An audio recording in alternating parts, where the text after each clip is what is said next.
Dia 4 de outubro working nang lobay ting partial solar eclipse. Caminda ko solo lobay world cobrir para 60% e sa akin nos lo por Mirela aqui nang Naruba. Na aya 1998, dia 26 de fevereiro, tawata ting total solar eclipse, qual tawata caminda que solo world cobrir completo, bo por mire corona. Pero essa aqui no te caso é viaja aqui, essa aqui tá anular solar eclipse, outro caminho no mundo, na Lumira, é solo agora tapar, então que também queda com range de solo, então a luna não tapa é solo completamente.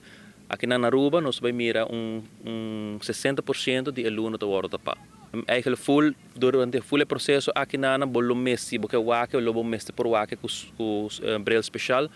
Of maneira que nós vai ter atividade na EPB Oranjestad, caminho que lo por a chance de wak atividade lo que está sucedendo para fora, riba screenan para den aula de EPB. So inana nós vai ter henen também para dar uma explicação de que que eclipse solar com esta sucede, que que eclipse lunar de com esta sucede assim, que que anular, que que total de com esta assim.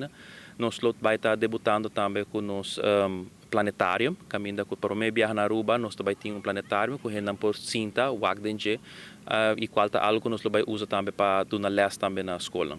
Aqui nós temos solar eclipse bril. Me saco hopi gente viaja passar a comprar se canos também.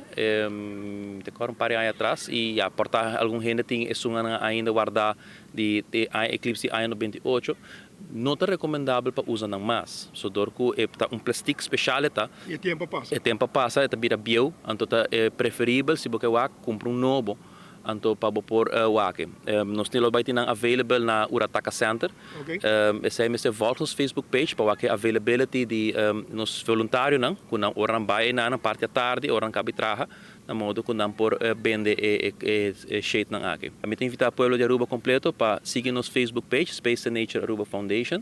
Caminda com Eriba na nos vai estar posting informação, se qualquer pergunta botinho, manda nos, então nós por contestar na Facebook, na modo que para antecipando dia 4 de outubro, na modo que toda gente está invitada de dia do dia, até 4h30 da tarde, para vir nossa atividade, bem o solar eclipse.